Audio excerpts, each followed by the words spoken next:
everyone. Welcome back to another episode of Founder Story. If you're a company, marketing to a diverse group of people can be the only way that you can really scale and grow. This is a global world, and we have people from everywhere in the US and other places that can buy your product, your service. That's why today we have Bernice Chao. She's the founder of Asians in Advertising, which is a nonprofit, and she is an author. She's a speaker, keynote speaker, done tons of speeches all over, even an introvert. We're going to dive into all that. But Bernice, welcome to the show. Thank you for having me. I'd love to see, do you have the Visibility Mindset, your book, with you right now? I do. Here it is. Love the book. So let's dive into. Shout out to the Visibility Mindset. But Bernice, what was the inspiration behind you wanting to start Asians in Advertising? Well, I work in the world of advertising and I am a creative. And if you've ever watched the show Mad Men, it doesn't look much more diverse than it does at that time. And so I always say there hasn't been many people that are diverse in this career path. And what happens when you are kind of the only or one of the ones is really hard to get your voice out there. And so there was that moment where I was working on big commercial spots for big brands, Super Bowl placements, TikTok first activations. And I was working to get people to care about brands, to get people to care about products. And one thing I realized was I was really helping them be visible. But on the flip side, I felt so invisible in the workplace. I felt so small. I felt so diminished, my work and all those things. And I just was like, what if I took some of those things that I know from advertising and used it for myself? And that's the idea of oh my gosh, this unlock happened of how can we turn on visibility and how can I help others do that for themselves? And that's kind of where Asians in Advertising started. It was the idea of kind of creating a small community of us to talk about kind of the challenges in the workplace. And I always compared a couple of different idioms. And so in Chinese culture, we actually say the loudest duck gets shot, the tallest nail gets hammered down, the tallest bamboo gets cut. And that is direct contrast with the American saying where the squeaky wheel gets the grease. And I always thought if I spoke up, if I said the wrong thing, if I asked for a raise prematurely, all these things, that I would get really in trouble versus it helping to grease that wheel to making it happen. And I think there was this idea of why didn't anyone tell me this? Why didn't I know this sooner?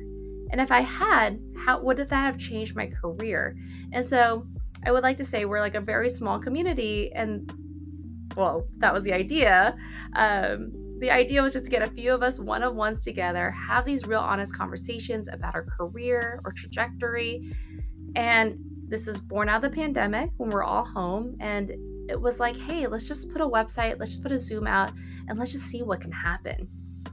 And the goal was really to get 25 of us to get into this virtual world and to have these conversations.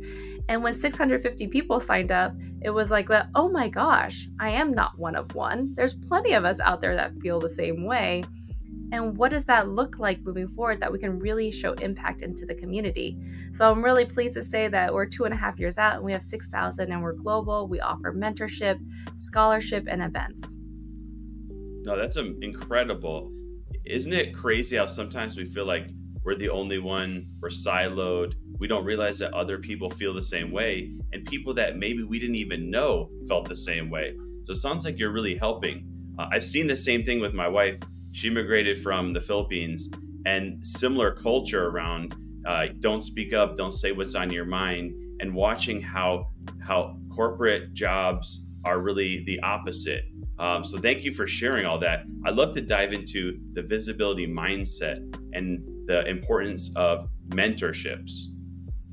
Yes. So I saw this one stat where they were saying how much mentorship really helps people progress in their careers, one of those things that really unlock career development. And so in my mind, I was I'm just going to Google how many mentors does the average person have? The average white male, how many do they have?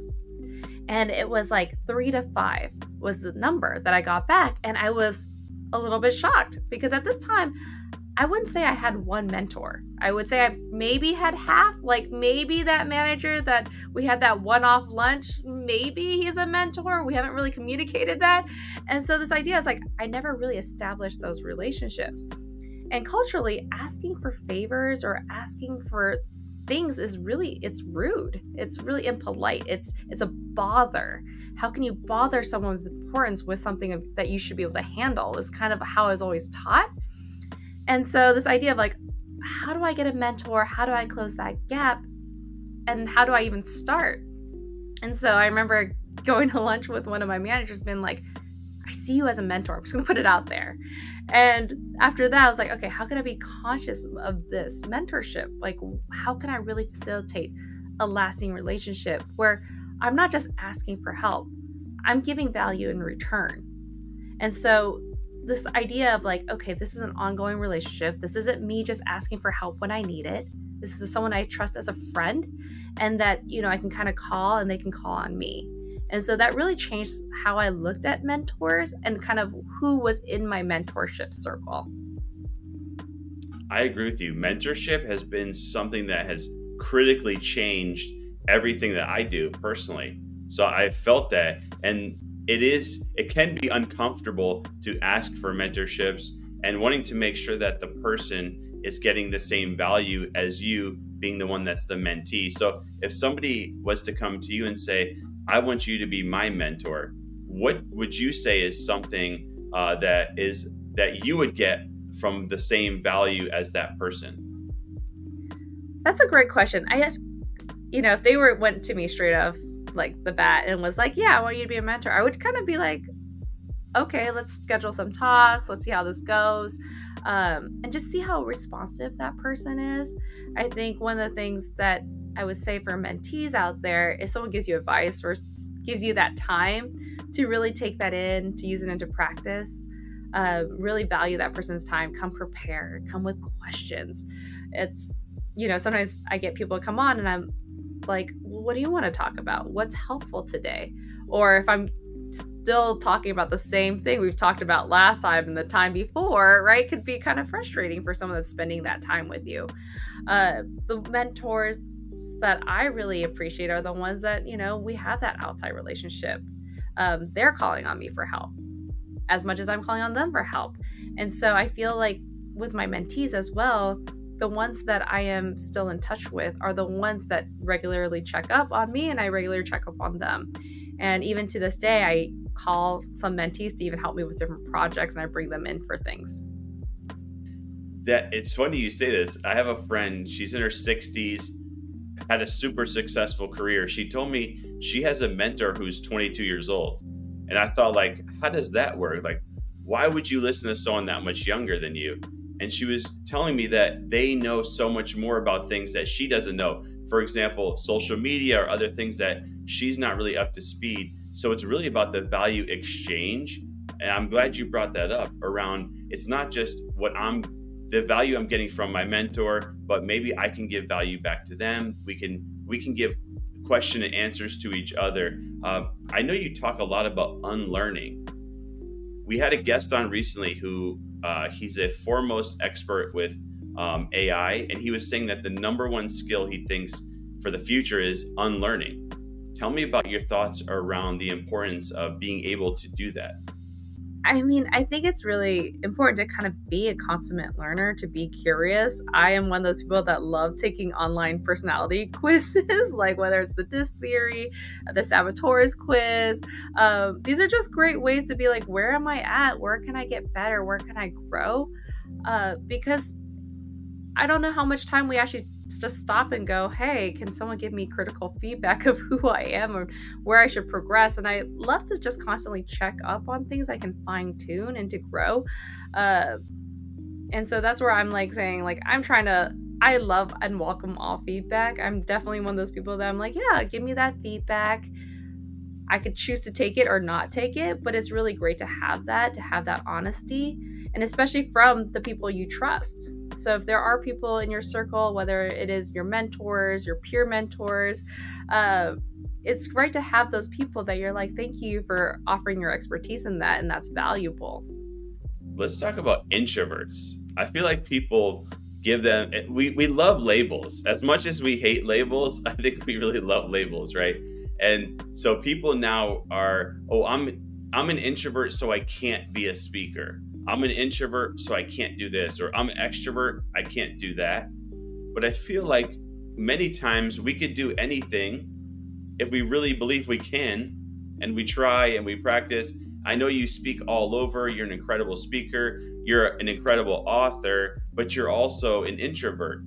So, what advice do you give to people that say, well, I'm an introvert, I could never be an author, I could never be a speaker?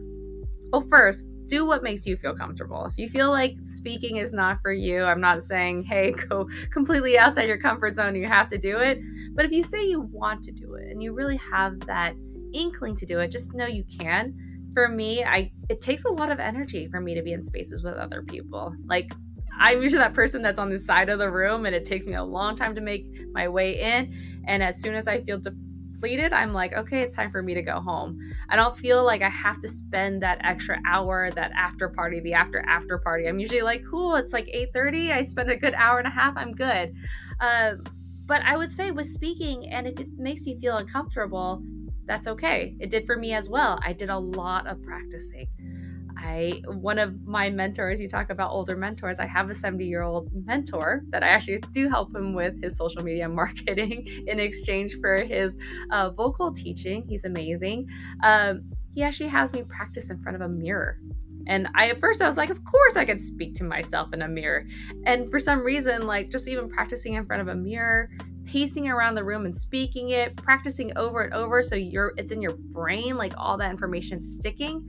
Whether it's practicing to a computer and just turning on Zoom and then watching yourself back, like do all these ways where you can kind of be like, okay, it may be uncomfortable in my room, but what can I learn or what can I do to get myself more and more comfortable? And the more you do it and the more you kind of put into practice of it, it does get less uncomfortable. And I still kind of go into every talk going, okay, I'm going to brace myself, take some deep breaths, take some big stretches, drink some coffee so I have energy. But it does still take a little bit for me, and I still take time to recuperate. But it definitely, as an introvert, shouldn't limit you for thinking that you can't get out there on stage. I don't think a lot of people realize how much work it is to speak. I watch my wife like a week before any talk. I can't even have a conversation with her because she's like, I need to focus, right? And she doesn't, like 3 days before, she does not sleep. And she puts more energy and effort, I think, when she has to talk than anything. And people don't realize it's a lot to get up there and even give a 15, 20-minute conversation or talk. It requires a lot of energy, a lot of effort, a lot of work behind the scenes. So I can totally appreciate all the things that you're doing. So let's finally, in 30 seconds to a minute, can you share one thing that you wish you knew, or a learning or skill that you wish you knew when you were younger? I wish I knew I was my own best advocate. I think I was always looking for someone to champion me or to give you that raise, to give you that promotion, to talk well about you, to get you into those rooms. But you can speak for yourself. You can say, hey, this is what I'm good at. This is the value I'm bringing. This is what I did on my last project. This is how it beat all the metrics that we were hoping on this. Like, knowing to communicate your worth is so incredibly important because people are busy. People don't have the time to be like, oh, this is exactly what Bernice brought to the table. But if I can communicate that to you, it doesn't have to be a braggadocious thing. It could be a stat. It could be something that's number based. And I could put it on my website. I could put it on my LinkedIn, right? And these are things, I could do it in a share bag. So it doesn't have to be like screaming from the top of the mountains, but it could be in a way that's informative so that people know this is what she's bringing to the table. This is why we need her on the next project. And that value and that visibility is so incredibly important.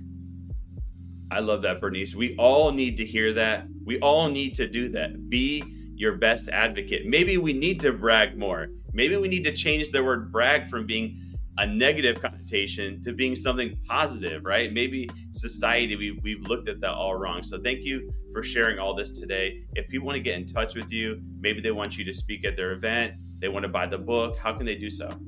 Well, you can find me. I'm Bernice Chao. It's at Hello Bernice on the social channels, but I'm pretty easily Googleable, I would say. And the visibility mindset, it's available at Target, Walmart, Amazon, wherever you shop. So thank you so much. No, thank you for inspiring thousands, if not millions of people all around the world. At Founder Story, we are all about impact, and I know you are as well. So thank you for all you do, and thank you for joining us today. Thank you.